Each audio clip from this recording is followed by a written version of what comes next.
Welcome student to the brand new session of permutation combination. इससे पहले हमने permutation combination में परमुटेशन विद रिपीटेशन देखा, basic fundamental principle of counting देखी। That's the thing which we have seen. आज हमारा काम है like permutation of alike object. Alike जैसे अभी तक ज्यादातर केसेस में हमारे पास हम केस ले रहे थे when we have a different object, ठीक है, या फिर नंबर्स भी डिफरेंट थे। ओके अब जब हम अलाइक ऑब्जेक्ट्स को लेते हैं तो क्या कुछ कंसिडरेशन होगा, क्या कुछ दिमाग में रखना है, ठीक है। मैं पहले ही बता देता हूँ, एक एग्जांपल से चलेंगे, फिर जो थ्योरी लिखी है उसको कनेक्ट करके आगे बढ़ेंगे। अलाइक ऑब्जेक्ट कैसे, आपके दिमाग में आ रहा होगा क्या मतलब सर बोलना क्या चाह रहे हो, व्हाट यू वांट टू से। मैं भाई क्या कहना चाह रहा हूँ, ट्राई टू अंडरस्टैंड मी। जैसे कि आप एक कोई भी वर्ड ले लीजिए, एनी वर्ड यार, मतलब महाभारत ले लेते हैं। महाभारत, हाँ, महाभारत, BHAR।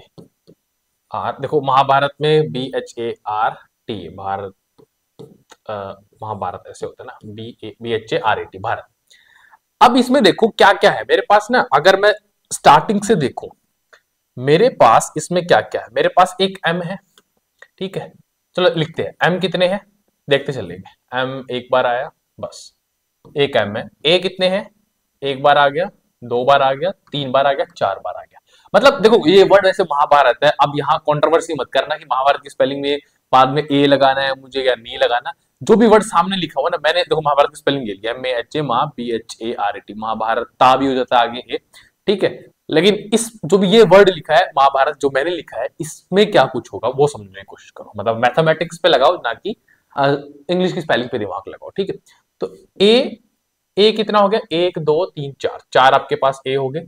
एच कितने हैं भाई, जो जो होते हैं ना काटते भी जाओ ताकि आपको पता चल जाए ये नंबर हम कंसीडर कर चुके हैं। एच, एक एच हो गया, हाँ, दो यहाँ पर, दो एच हो गए। उसके बाद बी कितना है, बी एक ही है आपके पास, बी है कितना आपके पास, एक है। और आर कितना है, एक है आपके पास। और टी कितना है, एक है आपके पास। आर काट दो, टी काट दो, सारे कंसिडर हो गए, वेरी गुड, ठीक है। तो अब मैं यहां क्या बोलूंगा, अगर मुझे इन वर्ड्स को अरेंज करना पड़े, यानी कि the letters of Mahabharat, Mahabharat के अंदर कौन कौन से लेटर दिख रहे हैं आपको, एम दिख रहा है, यहां दिखते हैं, एम दिख रहा है, ए दिख रहा है, एच दिख रहा है, बी दिख रहा है, आर दिख रहा है, टी दिख रहा है। लेटर तो यही है, बात वो अलग है कि ए चार बार आया, एच दो बार आया और बाकी सारे एक एक बार आए, मतलब एम बी आर और टी एक एक बार आया। बहुत बढ़िया, ठीक है। एक चीज और समझो जो मैं कहना चाह रहा हूं यहाँ पे।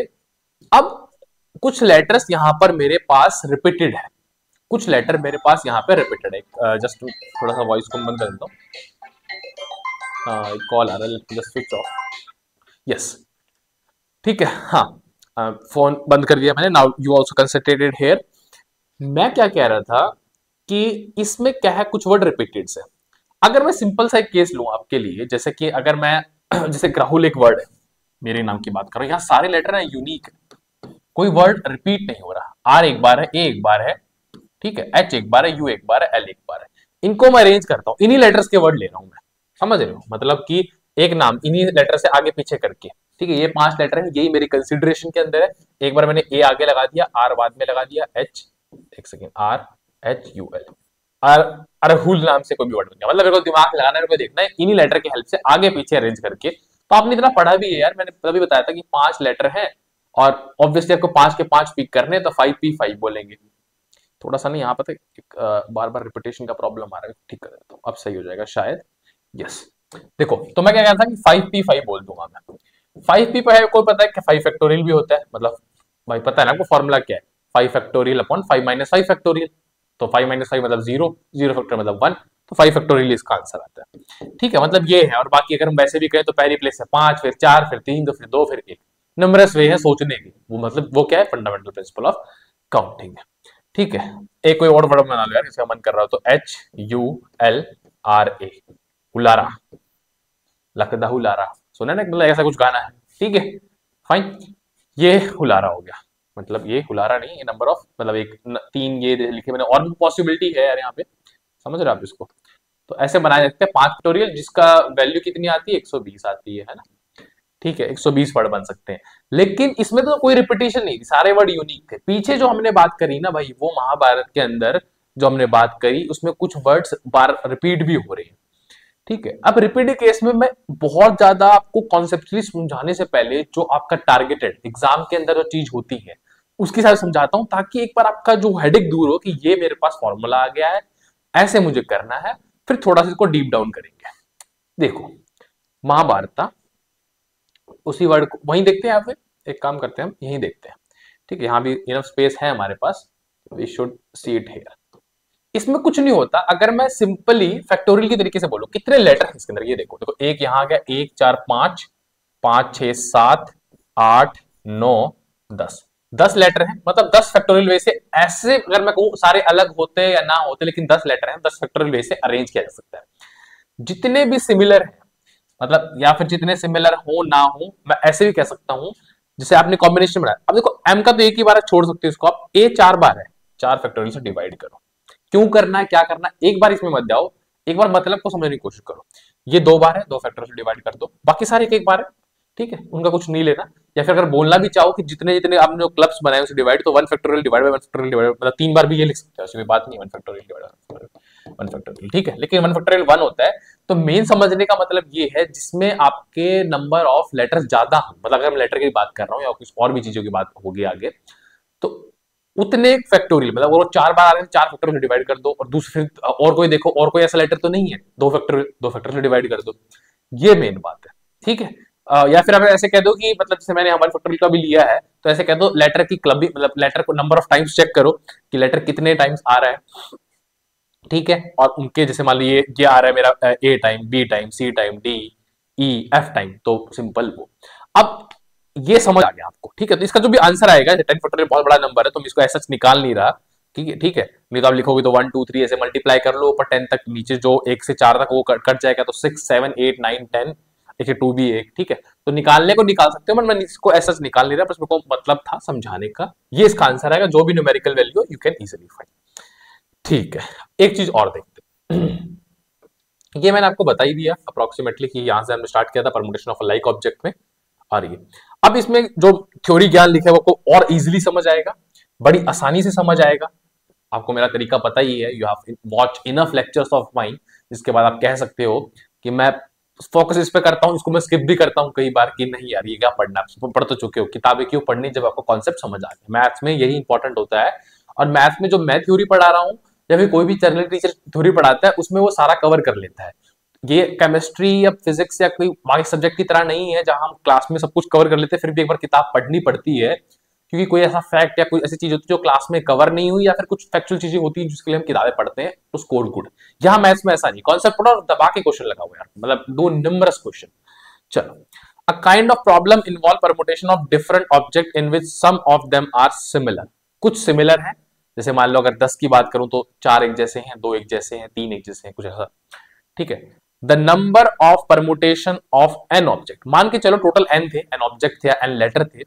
ठीक है, पहली बात तो इसमें क्या बढ़ के सम ऑफ देम आर सिमिलर, जो मैंने पहले बताया, और अब मैंने कंसीडर किया एन ऑब्जेक्ट्स के बारे में।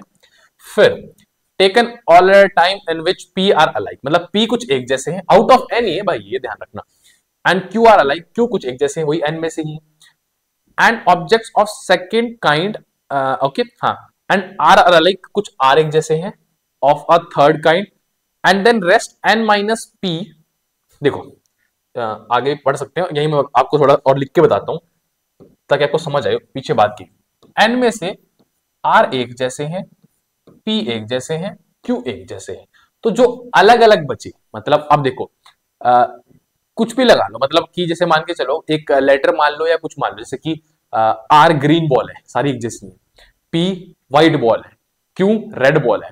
बाकी जो बच गए, बाकी बचे कौन से भाई, बाकी बचे एन माइनस इन तीनों का सम, मतलब P plus Q plus R, वो सारे अलग अलग है। मतलब उसके बाद जो हमारे पास एक कोई पर्पल बॉल है, और एक कोई मान लो वायलेट बॉल है, एक कोई मान लो जो इनमें से मिली, मान लो ये ग्रीन थी, ये आपकी ब्लैक थी, ये ब्लू थी, मान के चलो, और बाकी आपकी जो अलग अलग है वो सिंगल सिंगल के पेयर है, इसलिए उनको कंसीडर नहीं करते हैं।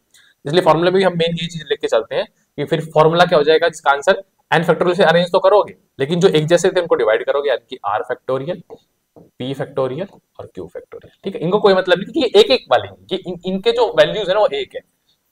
ये मतलब वैल्यू, ये जो बच गए ना, मतलब वो नंबर्स की वैल्यू एक है, मतलब वो एक एक बार ही आ रहे हैं। ये आर एक जैसे, मतलब कोई भी नंबर थे वो आर बार आए थे, कोई भी नंबर थे वो पी बार आए थे। ठीक है, तो ये फॉर्मूला इसमें मेन यही लिखा है आपका।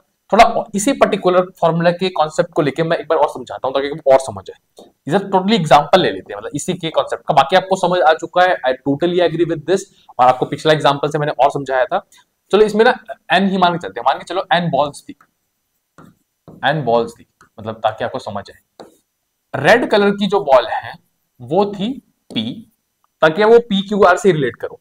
ब्लैक कलर की जो बॉल है वो है क्यू, और आपके पास black, sorry red black blue ले लो, ब्लू कलर की जो बॉल है वो है आपके पास आर। समझ रहे हो? बॉल कितनी बच गई भाई? बॉल, आप देखो बॉल तो इसके अलावा, क्योंकि बॉल टोटल एन थी, बॉल जो नंबर में बची है ना वो है एन माइनस, ऐसे मत लिखो उसको, N minus P plus Q plus R. ये तो नंबर बॉल बची, अभी एक जैसी नहीं है भाई। हो सकता है दे दे एग्जाम में, वो भी हो सकता है कि बाकी बची भी कुछ एक जैसी है। सपोज रेड ले लिया, सपोज ग्रीन कलर वाली, सपोज, ठीक है, तब तो मैं इसको भी इसको भी इसको भी इसको भी डिवाइड करूंगा।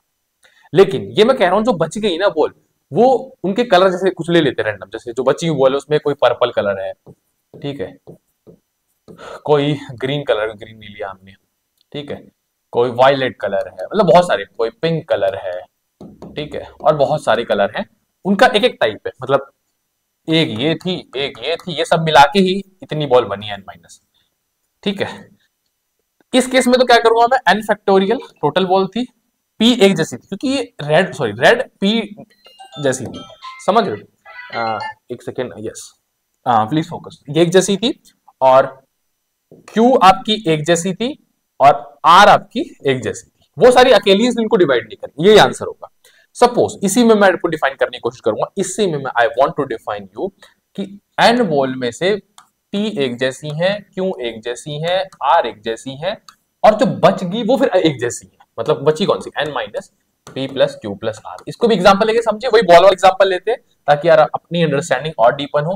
पी मेरी कलर बार बार बदल सकते हो भाई, पी मेरी रेड है मान के चलो, ठीक है, क्यू मेरी हाँ ब्लैक है, बार बार कॉल आ रहा है but I will first finish this then I will end the call, please see this, red black और ये ब्लू है, ठीक है, और n minus P plus, sorry n minus P plus Q plus R जो मेरी बॉल्स हैं वो रेड ब्लू ब्लैक, वो एक आप मान लो पर्पल कलर की है।